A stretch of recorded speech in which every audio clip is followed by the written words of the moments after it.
As my second front tooth flew from my mouth, I understood that would be the last time he'd raise his hand to me. In the house where the uniform was law, I learned that even the most powerful can fall with a whisper in the night. Good morning, my dears. How are you all doing? I'm Martha Hillman, 72 years old, living in this simple but love-filled little house in Cedar Rapids, Iowa. I was born in Waterloo, but life brought me here many years ago, and this is where I made my little corner of the world. These days, my greatest pleasure is tending to my plants. I have a garden out back that's my little piece of heaven on earth. Lavender, rosemary, mint, basil. Every medicinal and aromatic herb you can imagine you'll find here. I make my own teas and home remedies, you know. Learned from my grandmother and perfected it over the years. The neighbors always come by asking for a tea for headaches, a compress for arthritis, a tonic to boost their energy. I started this herb garden after moving here when I was already 45. It was a fresh start, you see. Before that, I barely had time to look at the sky, let alone tend to plants. Life wasn't always this peaceful haven I have now. I planted each seedling with my own hands, sometimes crying, sometimes laughing, but always believing that something beautiful could grow even after so many storms. I'm sitting here on my porch, in a rocking chair my son gave me as a gift.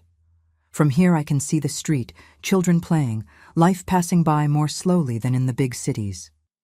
The wind brings the smell of wet earth. It rained early this morning and mixes with the aroma of the cheddar biscuits I just pulled from the oven for afternoon coffee. Oh, before I continue my story, I want to make a special request to those watching. Tell me in the comments, what little town are you watching from? And what time of day did you find this video? Early morning with your coffee, after lunch, or already in the evening? I always read all the comments, and I'm so happy to know where you're from and when you take a little time from your day to listen to this grandma's stories. Tell me, okay? Let's create a chain of kindness. You know, today I want to tell you a story I kept hidden for many years. It's about how I learned that strength isn't in muscles or in ranks or in shouting. True strength is in the courage to change what seems impossible to change. It's about a girl who grew up without a father, but who ended up meeting another kind of man, a man who wore a uniform and brought shadows into the home. I'm going to tell you what it was like living under that roof and how, even in the darkest situations, there's always a way out when we decide we deserve something better. Part 1. The simple beginning. I was born in Waterloo, a small town in Iowa, in a simple wood frame house with high ceilings and a backyard full of fruit trees. My mother, Margaret, we called her Maggie, was a beautiful woman with long hair and green eyes who worked as a seamstress to support the household. My brother, William, was 2 years older than me, a quiet boy who spent most of his time reading comics and listening to the radio. I grew up without knowing my father. He left before I was even born, leaving my mother 8 months pregnant with a 2-year-old boy to raise alone. Mom said his name was Eugene, a man with a silver tongue and little responsibility. He had the gift of words and lies, she'd say. The few times she spoke of him, she'd tell us he was the kind of man who only showed up to borrow money and seek female company. One day he simply never came back. Our house was on Maple Street, number 23. It was small but cozy. It had 2 bedrooms, one for my mother and another I shared with my brother, a living room that also served as Mom's workspace, a kitchen with a wood stove, and an outdoor bathroom. The floor was worn linoleum, but Mom kept it spotlessly clean, mopping it daily to keep it shining. In the backyard, we had an apple tree, a cherry tree, and some chickens that gave us fresh eggs every morning.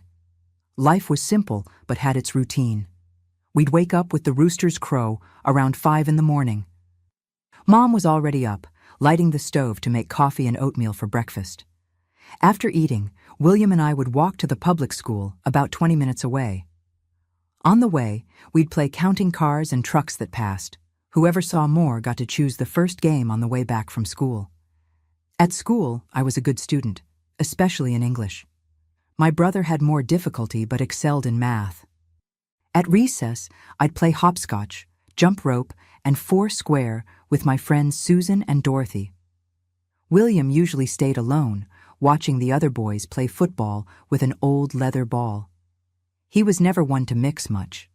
We'd come home for lunch. Mom would stop her sewing to serve us rice, beans, and when we could afford it, some vegetables from the garden or a piece of meat.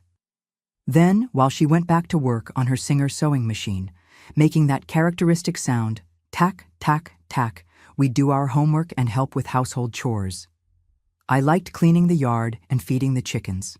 William helped wash dishes and fetch wood for the stove. In the late afternoon, when the sun was cooler, it was time to play. I'd go out to the street and meet the neighborhood kids. We'd play hide-and-seek, tag, and my favorite, jacks. That game with the little metal pieces you throw up and have to catch before they fall. William almost never joined us. He preferred to stay in our room, taking apart and putting together old things he found around the yard. On Sundays, we'd go to the little church on the town square, all white with a steeple that stood out against Iowa's blue sky. After service, Mom would buy us a piece of taffy to share, our treat for the week. That was also when we'd visit downtown, with its tree-lined square, bandstand, and some stores we could only admire through the windows. That's how it was until I was 9. That's when things started to change. I remember well the day Mom came home with a different sparkle in her eyes. "I met a good man," she said, fixing her hair in the cracked mirror in the living room. "A respected man in town, Captain August from the state police. He wants to meet you." Part 2. The Captain's Arrival. Captain August started coming to our house on Sundays. He'd always come after church, well-dressed in his impeccable uniform full of brass buttons. He'd bring candy for William and me, and flowers for Mom. He spoke little, but when he opened his mouth, everyone fell silent to listen. He'd tell stories from the state police, about criminals he'd captured, about how he maintained order in the city. William looked at him fascinated. I confess, felt a chill in my stomach when he arrived. It wasn't fear, yet. It was more of a discomfort, as if something was warning me that those hard eyes hid secrets. 6 months later, Mom called us for a talk. "Captain August has asked for my hand in marriage," she said, her cheeks flushed like we hadn't seen in a long time. "We're moving to his house. It's bigger, nicer. You'll have separate rooms. I won't need to sew so much anymore.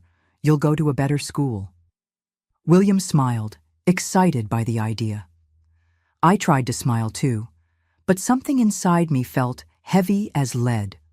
Within a week, we packed our few things and moved to the other side of town, to a brick house with large windows, a front porch, and a well-kept lawn.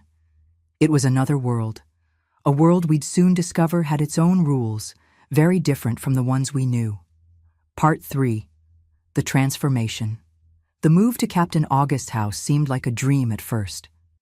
We had individual rooms with real beds, no more mattresses on the floor. The kitchen had a gas stove, refrigerator, and a big table where we could all sit together for meals. The bathroom had hot water.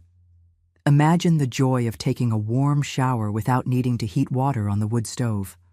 In the first weeks, the captain was attentive. He'd get up early, put on his impeccable uniform, and before leaving, he'd kiss Mom on the forehead and wish William and me a good day. He'd arrive for dinner punctually at 7 in the evening, tell some stories from his work, and then listen to the radio in the living room while Mom cleaned up the kitchen. It was gradually that things began to change, so slowly we barely noticed until everything was different. First came the small rules.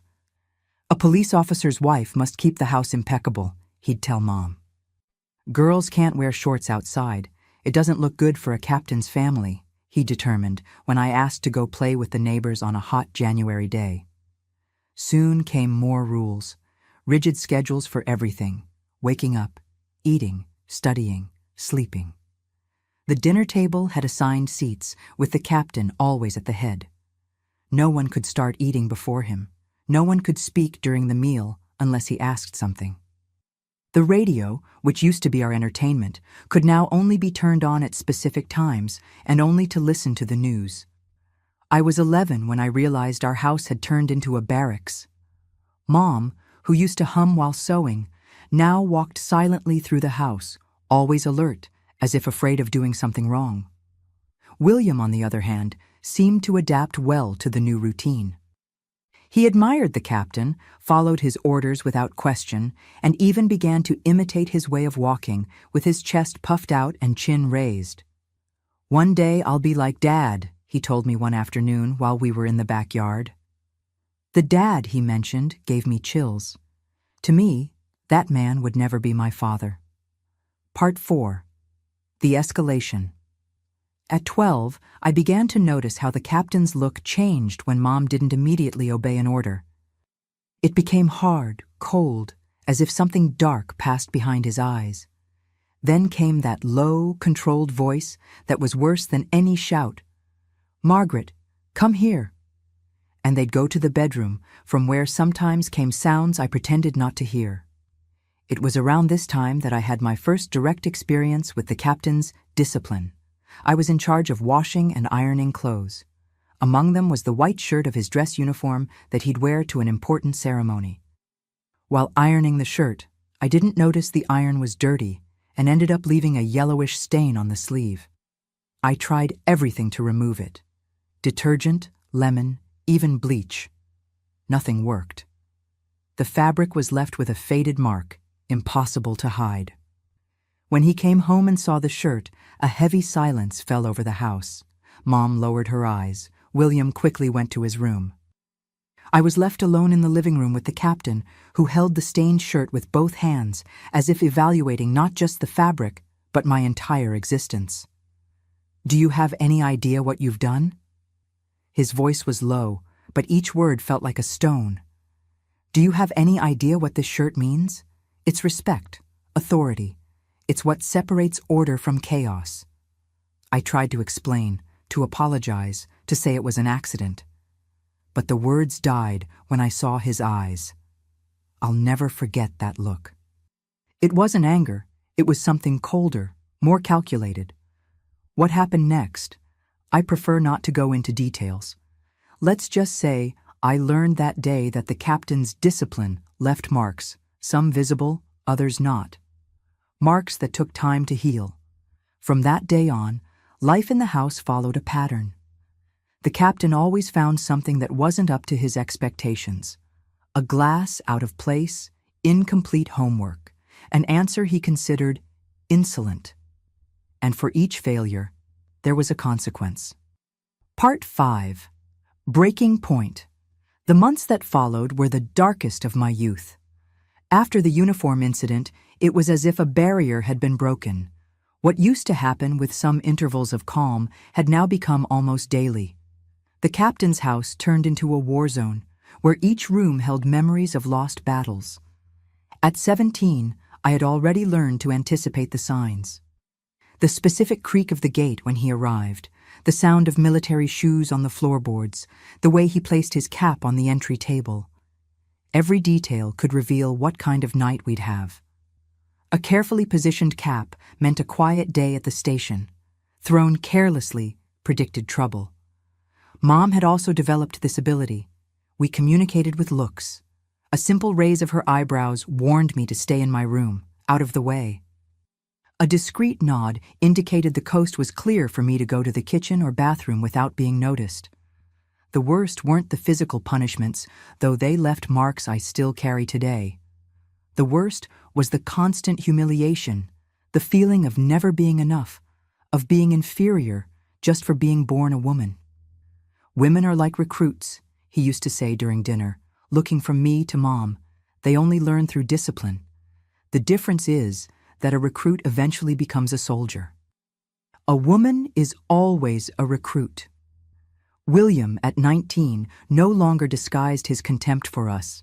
He repeated the captain's phrases, imitated his gestures, and what hurt me most, sometimes stood watching when our stepfather corrected us with a strange gleam in his eyes. That quiet boy who shared comics and dreams with me in our old house had completely disappeared. One night, the captain came home later than usual. From the smell, you could tell he'd stopped at the bar before coming home. These were the worst days. Alcohol didn't make him uncontrolled like it does with many men.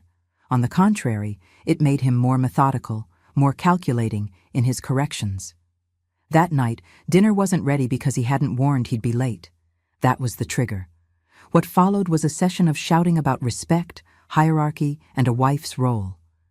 Mom tried to explain, but each word seemed to fan his fury even more. I was in the kitchen, trying to quickly prepare something to calm things down, when I heard the sound. That dry sound I'll never forget. I ran to the living room and saw Mom on the floor, her hand on her face, a trickle of blood running from the corner of her mouth. The captain stood, adjusting his shirt cuff as if he'd just signed a document, not assaulted his wife. Something inside me exploded. Without thinking, I placed myself between them. "Enough!" I shouted, trembling from head to toe, but firm as I'd never been. "Don't touch her again." The silence that followed was deafening. The captain looked at me as if seeing a wild animal that had dared enter his well-ordered house. Then, slowly, a cold smile formed on his lips. Well, the recruit thinks she's become a general. What happened next is etched in my memory in disconnected flashes. I remember the first blow that made me stagger backward. I remember Mom screaming, begging him to stop. I remember William standing at the door, eyes wide, finally seeming to realize the monstrosity happening right before him. I remember, above all, the moment I fell and felt something warm and metallic in my mouth. In the fall, I'd hit my face on the corner of the table. When I brought my hand to my lips, my fingers found an empty space where a tooth had been. The pain came later, sharp, throbbing. The captain stopped, not from remorse, but because blood in the living room meant disorder, and disorder was unacceptable in his house. "Clean this up," he ordered, as if I'd simply spilled a glass of water. Then he left, slamming the door hard enough to make the windows rattle. Part 6. The decision. Mom helped me up and took me to the bathroom. While she cleaned my injured face, she cried silently. "Why did you do that, girl? You know it's worse when someone confronts him." "I couldn't stand seeing him hurt you anymore, Mom," I replied, my voice distorted by pain and the gap in my mouth. She shook her head. "He's the man of the house. We need him." Those words hit me harder than any blow. It was there, looking at my mother's resigned face, that I understood. She would never leave that situation. She had accepted that life as her destiny. In the following days, I avoided the captain like one avoids a venomous snake. I stayed in my room as much as possible, only going out when I was sure he wasn't home, speaking the bare minimum during meals. The lost tooth left a gap in my smile, a constant reminder of the price of defying authority. It was around this time that I began to notice the guns. The captain always had guns in the house. He was a police officer, after all. His service pistol was kept in a locked drawer in their bedroom. But there was another, a backup weapon he kept hidden among the uniforms in the closet. One afternoon, while organizing his clothes, a task I hated but was forced to do, I saw the gun's handle among the neatly folded shirts. A shiver ran down my spine. Not from fear of the weapon itself, but from the sudden idea that crossed my mind like lightning. That night, lying in bed, I couldn't sleep. The image of the gun kept returning, insistent as a nightmare. What if, I thought, only to push the thought away, but it came back, each time clearer, more defined. A week after the incident with the lost tooth, I lost the second one. It was because of a broken glass, a simple glass that slipped from my hands during dinner. The captain didn't say anything. He simply stood up, walked around the table, and in a movement too quick for me to defend myself, struck my face with the back of his hand, where his police academy class ring worked as an efficient weapon. This time, William didn't just watch. When he saw the damage, my split lip and another tooth hanging loose in my bloodied gum, something seemed to awaken in him. He didn't say anything, didn't interfere, but at night he came to my room. "Martha," he whispered, standing at the door like a shadow, "this isn't right. What he's doing, it's not discipline. It's—" He didn't finish the sentence, but he didn't need to. After years, It was the first acknowledgement that what we were living wasn't normal, wasn't acceptable. "Why are you only realizing this now?" I asked through sobs. He lowered his eyes. "I wanted to be like him, strong, respected. But this isn't strength, it's—" Again, words failed him. That night, something changed between William and me. We didn't go back to being the close siblings from childhood, but a silent understanding formed. We were survivors of the same shipwreck, even though he had tried for years to pretend the ship wasn't sinking. Part 7. The Plan. At 18, I was a shadow of the girl I had been. 2 teeth missing, physical scars that time would soften, and emotional wounds that never fully healed. My dreams of studying, having a career, seeing the world beyond those walls had been crushed under the captain's polished boot. The incident that almost pushed me to the limit happened on a Sunday afternoon. The captain had gone out for a state police commitment, some decoration ceremony. Mom took the opportunity to take me downtown to buy fabric for new dresses. It was our small act of rebellion, going out without asking permission. We were coming back, carrying our purchases, when we saw him on the corner, talking with other officers. We tried to turn around, but it was too late. He saw us. He didn't say anything there, in front of his colleagues. He just waved, like the loving husband and stepfather everyone in town thought he was. The punishment came at night. For the first time, Mom also received the same discipline as me. I watched, paralyzed with horror, while he methodically corrected our disobedience. When he finished, we were both on the living room floor, holding each other like disaster survivors. It was there, feeling my mother's fragile body trembling next to mine, that I made my decision. This couldn't continue. I had to do something. Anything. The idea that had emerged weeks before, upon seeing the backup weapon, now took definite shape in my mind. It wouldn't be easy. It would be dangerous. But living that way was no longer living. It was just surviving day after day, waiting for the next blow, the next humiliation. That night, when everyone was asleep, I made a silent vow to myself. This would end, one way or another. Part 8. The night everything changed. The days following the unauthorized outing incident were tense like never before. The captain seemed to be constantly watching us, like a snake ready to strike. There was a different energy in him, a macabre expectation, as if he were just waiting for the next mistake to justify an even more severe punishment. Mom walked through the house like a ghost, avoiding any noise, any gesture that might attract attention. Her face, once beautiful and full of life, now looked like a wax mask with dull eyes that had lost all hope. The purple marks on her arms were hidden under long sleeves, even in the January heat. One afternoon, while tidying the captain and Mom's room, a task he insisted I do daily, I found something that froze my blood. It was a small notebook, pocket-sized, hidden among his clothes. I'd never seen that notebook before, and, moved by a curiosity stronger than fear, I opened it. What I found there was like being punched in the stomach. In meticulous letters, typical of a man who valued order above all, there was a list. A list of mine and Mom's infractions, with dates, detailed descriptions, and most disturbing, pending corrections. The captain was keeping a record, as if we were prisoners in his private concentration camp.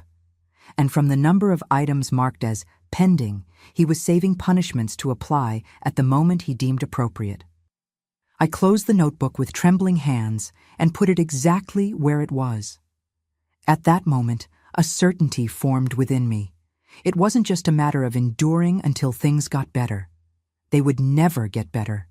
In fact, from what I saw in the notebook, they were about to get considerably worse. On Wednesday night, I put the plan into action. I asked Mom to let me prepare dinner, something unusual, as this was exclusively her task. "You look tired, Mom." "Let me do it today," I said, trying to keep my voice natural. She agreed, surprised but grateful for the rest. While cooking, I memorized every detail of the plan. The gun was in the third space of the closet between the white shirts. The captain would arrive around 9.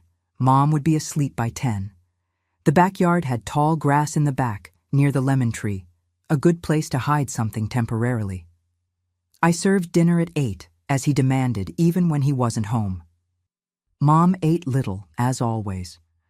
William devoured his portion and went to his room to study for the state police exam he'd take the following month. The irony didn't escape me. I saved a plate for the captain, as was the custom. At 9:15, I heard the gate creak. From the heavy footsteps and the way the door slammed, I knew he was coming from the bar, probably more altered than normal. I served him dinner in silence, responding only, "Yes, sir," to the few questions he asked. I felt his gaze evaluating me, looking for some fault to point out, but I maintained the perfect posture that years of fear had taught me. After dinner, he went to the bedroom. I heard the shower being turned on. He always showered before bed, another predictable habit. I waited in the kitchen, washing dishes carefully not to make noise. My heart was beating so hard I was sure it could be heard throughout the house.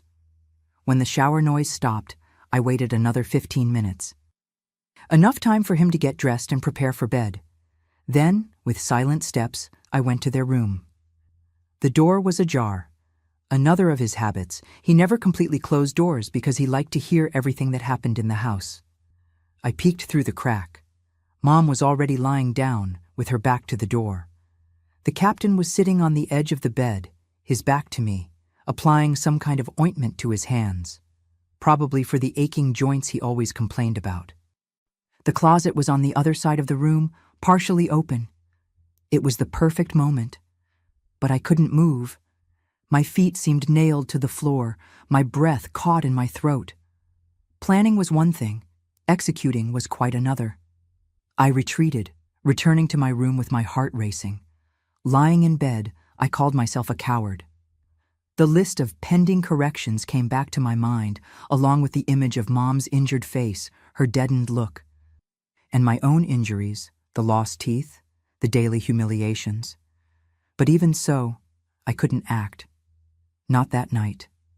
The next morning, I woke up with a strange feeling. The captain had already left for work, as always. Mom was preparing coffee in silence. When I sat at the table, she served me, and then I noticed something on her face. A new bruise, fresh, near her left eye. Another correction applied while I cowered. "What happened, Mom?" I asked, though I knew the answer. She looked away. "Nothing." I hit the corner of the dresser. The lie was so obvious, so rehearsed, that I felt a wave of nausea. How many times had she said this to neighbors, to relatives, to herself? How many imaginary dresser corners had hurt us both over the years?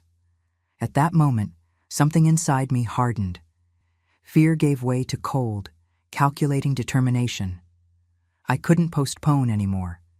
It would have to be that night. Part 9. The moment of truth. That night, the plan took its final shape.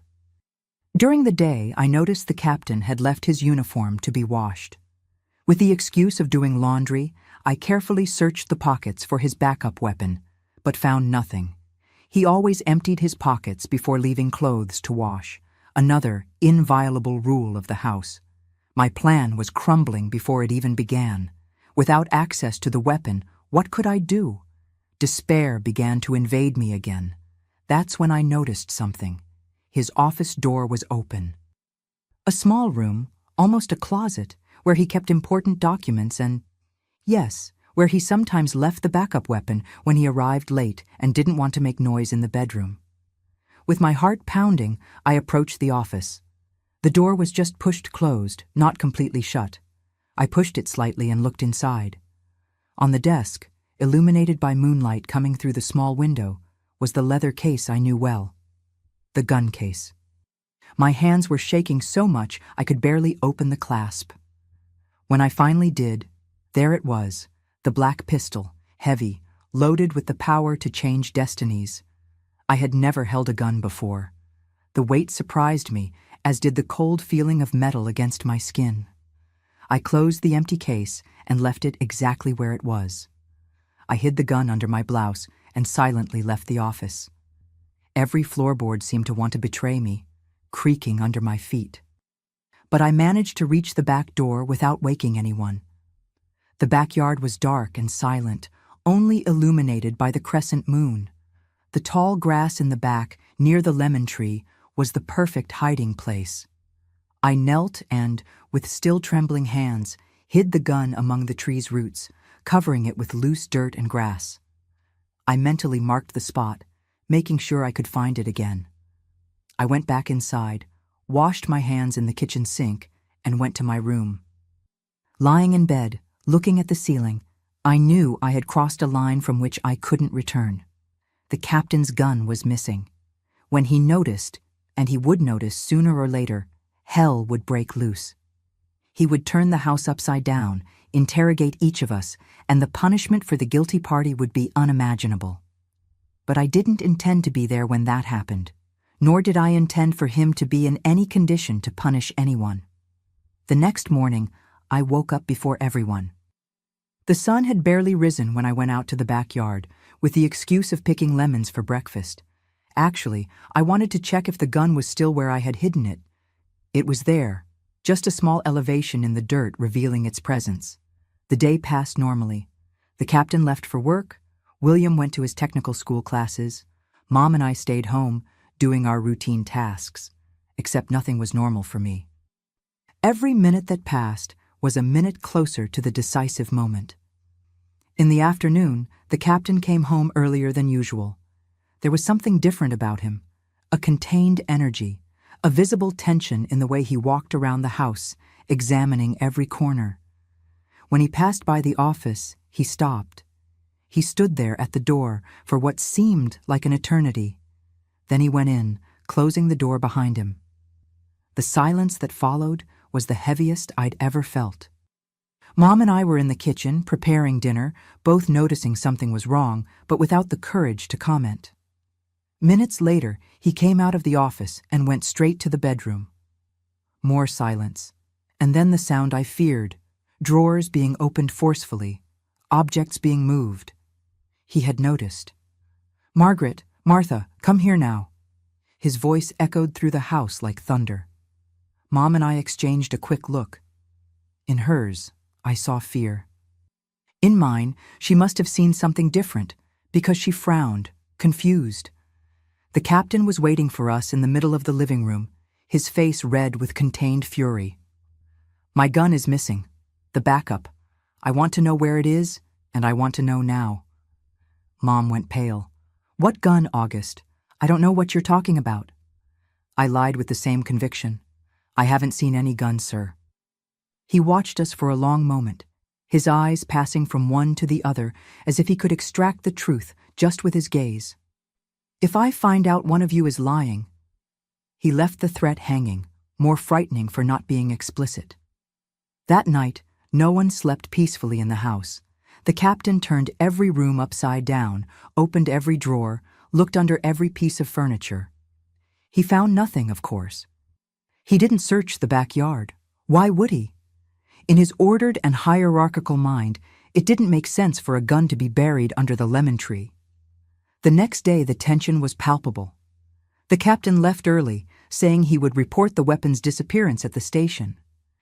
If someone used it for something, I'll know, and whoever did it will wish they were never born. When he left, I looked at Mom. There was something different about her, too. A gleam in her eyes I hadn't seen in years. "It was you, wasn't it?" she asked in a low voice. I didn't answer, which was answer enough. "What do you intend to do, Martha?" Her voice wasn't accusatory. It was curious, almost hopeful. "What should have been done a long time ago, Mom?" She nodded slowly. She didn't say anything else, but I felt that somehow I had her silent approval. Part 10. The final night. That night, the captain came home late. From the smell, he had stopped at the bar again. He was in a bad mood, grumbling about incompetence, about how no one took the gun's disappearance seriously. "I'll have to replace it out of my own pocket," he complained during dinner.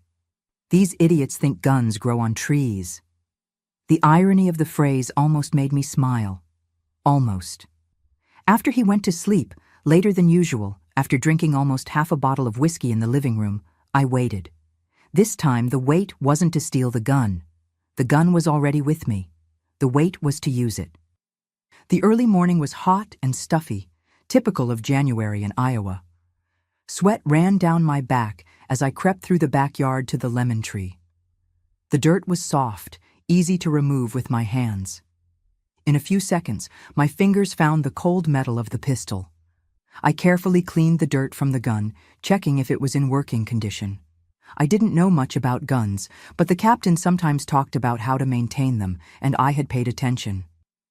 The pistol seemed in perfect condition, despite the night spent in the damp earth. With the gun secure in my hands, I went back to the house.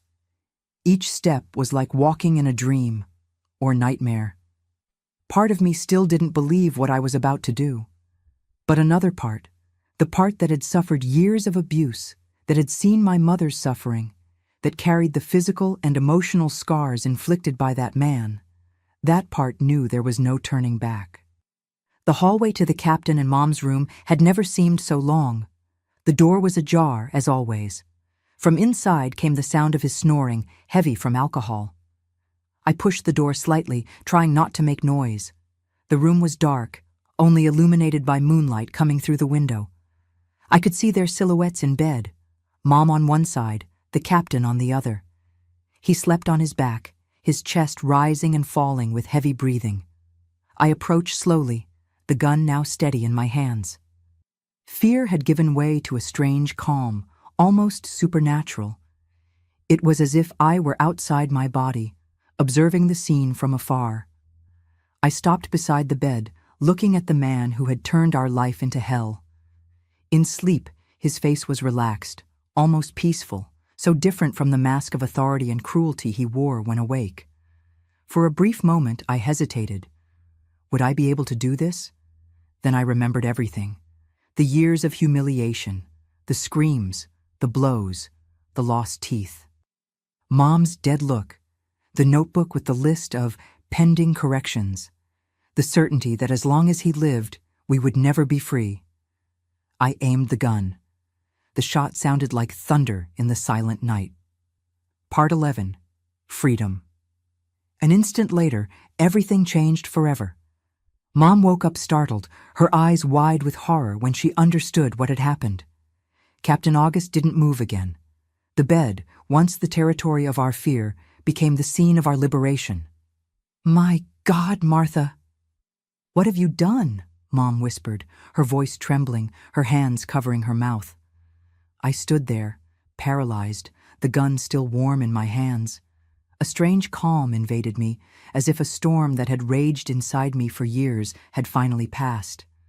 The sounds seemed distant, muffled, as if I were underwater.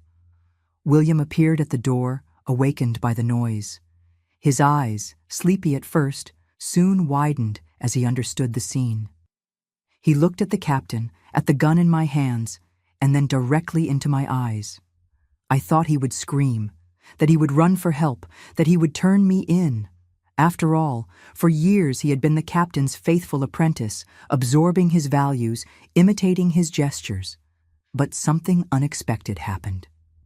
William entered the room, closed the door behind him, and with a voice I didn't recognize immediately, deeper, more decisive, said, "We need to get him out of here. Now."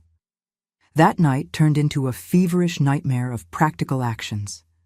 William took charge with surprising efficiency, as if he had rehearsed that moment. "We need blankets and ropes. We're taking him to the back of the yard." Mom remained sitting on the bed, her eyes fixed on her husband's motionless body. "Is he really gone?" she asked, her voice small, like a lost child's. "Yes, Mom," William replied, with a gentleness I hadn't seen in him for years. "He'll never hurt you again." While Mom stayed in the room, William and I executed the improvised plan.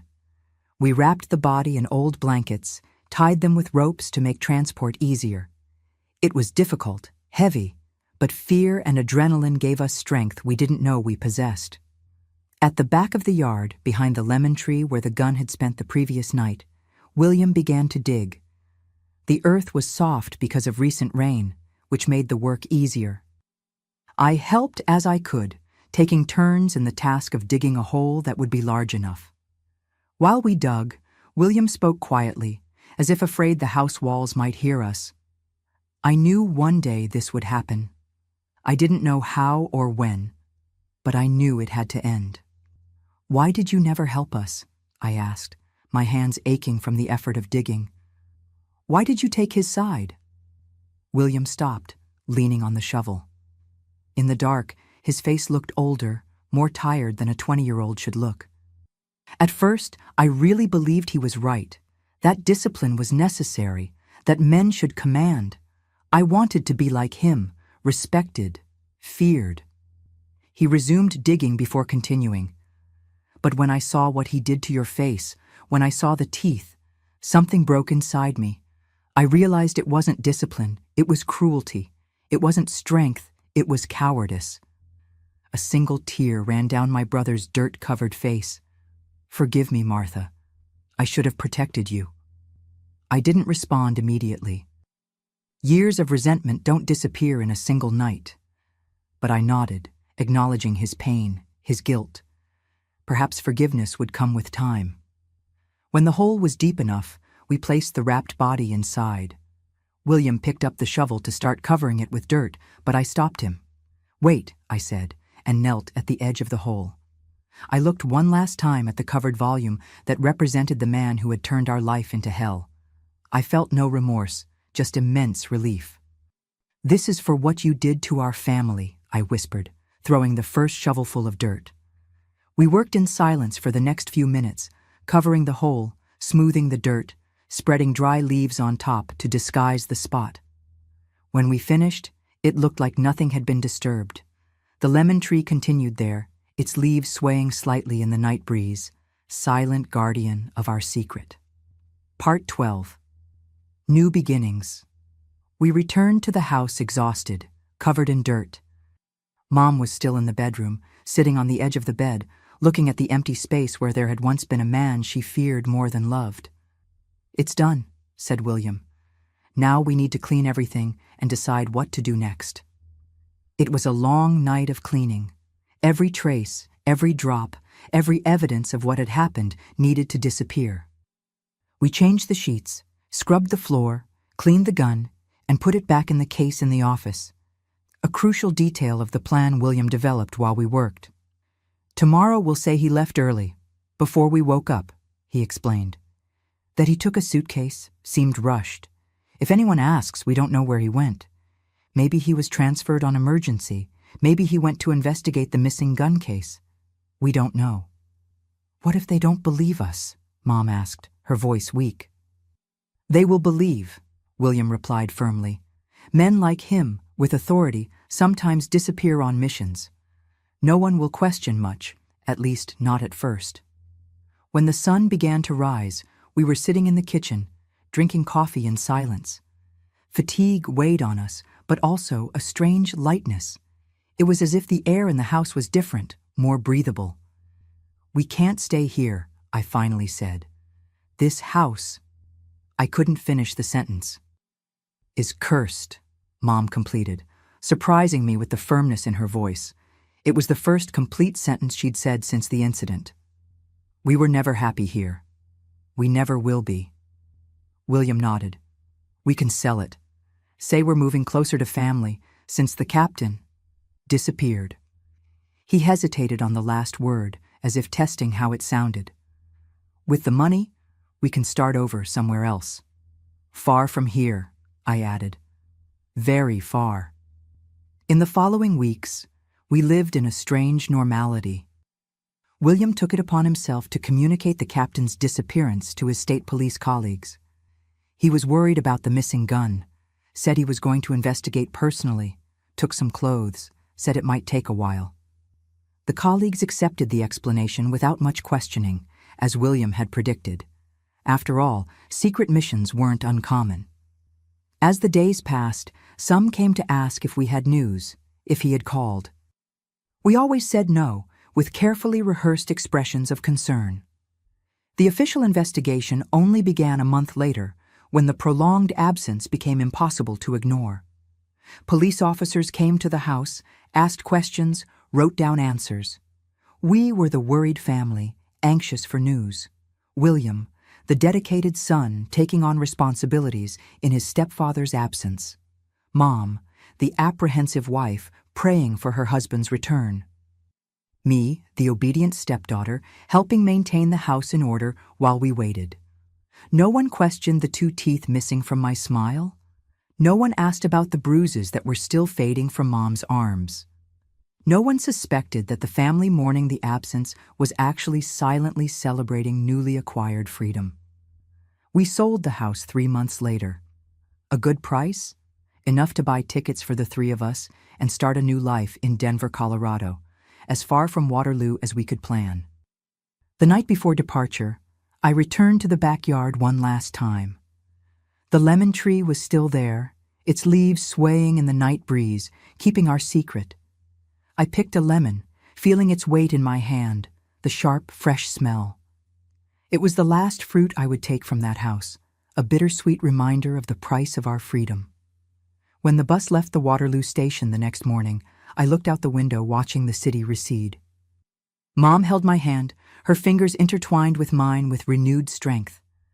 William was sitting across the aisle, looking forward, as if he didn't want to give even one more look to the past. "We'll be okay, won't we?" Mom asked quietly. "We will," I replied, squeezing her hand. "Now we're free." Part 13. Life. After 54 years have passed since that night under the lemon tree. A lifetime. Today, at 72, sitting on the porch of my house in Cedar Rapids, I see the world with different eyes. Time doesn't erase certain memories, but it teaches us to live with them, to find peace, even while carrying scars. Our life in Denver was a fresh start. Mom reopened her small sewing shop, which prospered over time. William became a respected mechanic, eventually opening his own shop. And I, with the determination of someone who knows the value of freedom, finished my studies and became an elementary school teacher. It was in Denver that I met Harold, a gentleman, a math teacher at the same school where I began teaching. At first, I was afraid to get close. The captain's ghost still haunted me, making me distrust any male authority figure. But Harold was different. He never raised his voice, asked for my opinions, respected my silences when I didn't want to talk about the past. We married in a simple ceremony, just family and a few close friends. Mom cried throughout the celebration. Tears of joy, finally. William was my best man, proud in his well-pressed suit, so different from the young man who almost lost himself in the shadow of a cruel man. Harold and I had 2 children, Robert and Lucy. I raised them with all the love and freedom that were denied to me in childhood. I never raised a hand to them, never used fear as an educational tool. I taught them about respect, equality, and the importance of defending the most vulnerable.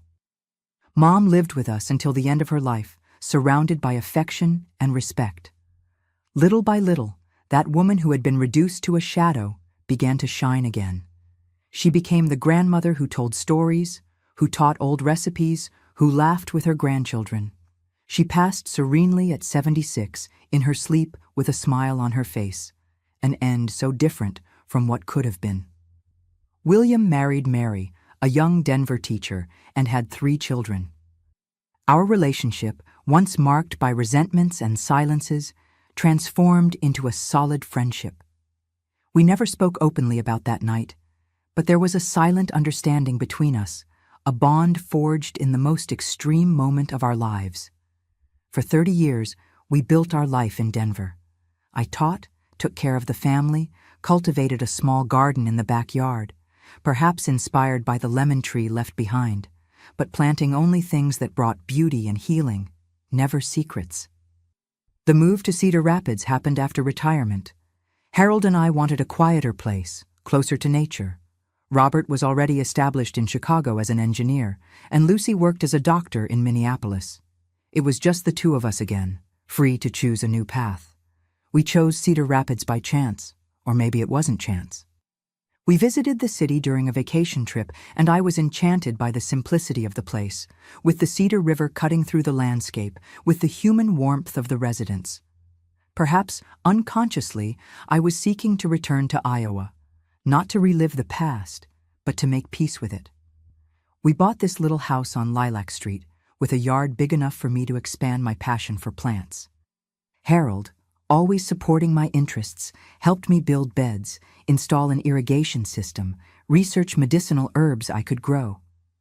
It was here, on this piece of land, that I found my true calling at 45. I started studying books on phytotherapy, then took distance courses, participated in meetings with local herbalists, learned from the region's elders. I transformed knowledge into practice, growing herbs, preparing home remedies, helping neighbors with simple health problems. Harold passed 5 years ago, victim of a sudden heart attack while working in the garden we loved so much. It was a painful loss, but different from all the others I'd experienced. There was no violence, no cruelty, just the natural cycle of life completing itself. I cried for my companion of 4 decades, for the gentle man who taught me that not all men are like the captain. Epilogue. The Garden of Healing. Today, my routine is simple and rewarding. I wake with the sun, have my coffee watching the birds that visit the garden. I spend mornings tending to plants, harvesting what's ready, planting new beds when the season allows. I prepare my teas, ointments, and tonics in the kitchen, Harold renovated especially for this purpose, with wooden counters and shelves full of labeled jars. In the afternoons, I receive visitors. Neighbors who come for remedies for joint pain, young mothers worried about children's colds, elderly people looking for something to improve sleep. I don't charge for these impromptu consultations. I just accept what they offer in exchange: a homemade cake, fresh eggs, the promise of a Sunday visit. Robert and Lucy visit me whenever they can, bringing my 5 grandchildren. The house fills with life, laughter, stories. They love the garden, especially the aromatic herbs area, where the smell of rosemary, basil, and lavender mixes with the aroma of wet earth after rain. My grandchildren call me Plant Grandma. They don't know much about my past, just enough to understand that I wasn't always the serene grandmother they know today. Robert and Lucy know more, of course. I told them parts of the story when they reached adulthood, omitting only the darkest details. They understood, or at least accepted, that certain choices are made in circumstances I hope they never need to face. When the grandchildren ask about the 2 front teeth that aren't natural, even with the modern prosthetics I have today, I just say it was a childhood accident, a half-truth that spares their young minds from stories too heavy to carry. On stormy nights, when the wind shakes the windows and thunder makes the house tremble, I still wake startled sometimes. For a brief moment, I'm back to that night, with the gun in my hands, my heart racing. But then I look around, see the walls of my house in Cedar Rapids, smell the herbs drying in the kitchen, and return to the present, to safety, to the peace I conquered at too high a price. I don't regret what I did. Maybe that makes me a terrible person in some people's eyes. But when all options end, when the system that should protect becomes complicit in abuse, all that remains is the most difficult choice of all: to survive. Sometimes, when I'm alone in the garden, talking to my plants as if they could hear me, I think about how strange life is in its paths. How that scared girl from Waterloo, with 2 teeth missing and a body marked by years of abuse, transformed into this white-haired lady who grows healing herbs. Maybe that's what I do in the end: cultivate healing. For others, with my herbs and knowledge. For myself, with the daily ritual of putting my hands in the earth, caring for living beings, transforming what could have been just bitterness into something that benefits others. The neighbors respect me. The street children call me Ms. Martha of the Herbs and come asking for stories and homemade ginger candies. No one here knows about the lemon tree in Waterloo, about the captain, about the night that changed everything. They only know the quiet lady who lives in the house with the flowering garden, who always has tea to offer, an attentive ear to listen to problems. And maybe it's better that way. We aren't just our most difficult choices, our most extreme actions. We are the sum of everything, the traumas and the healings, the falls and the recoveries, the nights of despair and the mornings of hope. Today, sitting on my porch, watching the sunset paint Cedar Rapids' sky with shades of orange and pink, I feel a deep gratitude for the life I built from the ashes of what could have been just a tragedy. The lost teeth were replaced, the physical scars faded with time. The emotional scars are still there, but I learned to live with them, to transform them into wisdom, into understanding for others' pain. This is my legacy for my children and grandchildren. Not the violence of one night, but the strength of all the days that followed. The ability to start over, to bloom even in the most unlikely soil. The certainty that no matter how dark the night, dawn always comes. And when it comes, we can choose to plant a new garden. My dear ones who have accompanied me this far, I've shared with you a story I kept hidden for a long time. It's not easy to relive certain memories, but I believe our testimonies have power when shared with those who need to hear them. If you're living in an abusive situation, I want to tell you, from heart to heart, you are not alone. You don't deserve what you're going through. And most importantly, there is a way out of this hell. I've learned that age doesn't define our strength, but rather our ability to start over each day. When I think of the girl I was, afraid to breathe in my own home, and the woman I became, I see that it's never too late to seek a different life. My wrinkles are maps of survival. Each one tells a story of pain overcome. I carry visible and invisible marks, but none of them completely define me. They are just parts of the journey that brought me here, to this moment when I can share my story in the hope that it helps someone. Life taught me that even in the deepest darkness, our inner light never goes out. In the darkest moments, when everything seemed lost, something inside me refused to give up. This small flame, which we all have, is stronger than any external storm. I never allowed my dignity to be stolen, even when they tried to take everything from me. They could control my body, my movements, even my voice for a time. But my thoughts, my dreams, my essence, these remained untouched, waiting for the right moment to bloom again. I discovered that we are stronger than we imagine, especially when we think we can't take any more. It's in moments of greatest despair that we find resources we didn't know we possessed. Courage isn't the absence of fear, it's acting despite it. Time doesn't heal all wounds, but it teaches us to live with them and still smile. There are scars that never completely disappear, but we can transform them into reminders of our resilience, not just our pain. My story isn't about what they did to me, but about how I chose to respond. Each of us has this choice, even when options seem limited. We can choose to survive, we can choose to start over, we can choose not to let abuse define who we are. I learned that true strength isn't in never falling, but in getting up every time. I fell many times throughout life. There were days when the weight of memories seemed impossible to carry, but every morning I got up, took a deep breath, and took one more step forward. Abuse leaves invisible scars, but recovery shows that we can bloom even after the storm. Like my plants that grow after heavy rain, we too can find strength to rise again, more resistant than before. I discovered that my voice, even trembling, has power when I decide to use it. For years, I stayed silent, believing no one would listen. Today, I know that sharing our truth, even in whispers, can be the first step to liberation. Age has given me wisdom to understand that it's never too late to start over.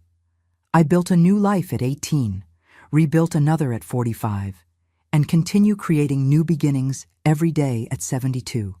There's no expiration date for hope. My experience taught me that our story doesn't end in the painful chapters. The abuse, the violence, the pain, they are just parts of the journey, not the final destination. The true end of the story is the one we choose to write with our own hands. I learned that surviving is a form of resistance, and living well is the best revenge. Every moment of joy I experienced after those dark years was a victory against those who tried to destroy me. If you or someone you know is going through a similar situation, know that in every country there are authorities and organizations ready to help. Seek information about protection in your region. Don't face this alone. There are people willing to support, to believe, to help. The signs of abuse are often subtle at first: excessive control, isolation, humiliations that gradually increase. Be alert to these signs in your life and in the lives of those you love. Early intervention can make all the difference. Dignity and respect are universal values, no matter where you are. No one has the right to hurt, humiliate, or control another person. This truth transcends borders, cultures, languages. As a global community, we have responsibility for each other. Don't close your eyes to others suffering. Extend your hand, offer help, be part of the solution. Sometimes a simple, "I'm here for you," can be what someone needs to find courage. And now, my dear ones who have listened to me this far, I make a special request. If this story touched your heart, if you felt a connection with what I shared, please subscribe to the Grandparents' Tales channel and hit the bell right now. Your subscription is more than a simple gesture. It's a way to ensure these stories of overcoming reach more people who may be suffering in silence at this very moment. Share this video immediately with someone you believe needs to hear this message. Maybe you don't know it, but that friend, neighbor, or co-worker of yours may be living their own private hell, thinking there's no way out. Your share could be the thread of hope they need to find courage. Leave the word freedom in the comments if you watch to the end. It's a way to show each other that we're not alone, that we form a community of people who care, who believe in the possibility of new beginnings. Do it now. Don't wait even one more minute. Your action could literally save a life. I end with the certainty that no matter how dark the night, dawn always comes. And when it comes, we have the chance to plant a new garden, to cultivate flowers where there were once only thorns. That's what I wish for each of you, the courage to believe in the dawn, even in the longest night.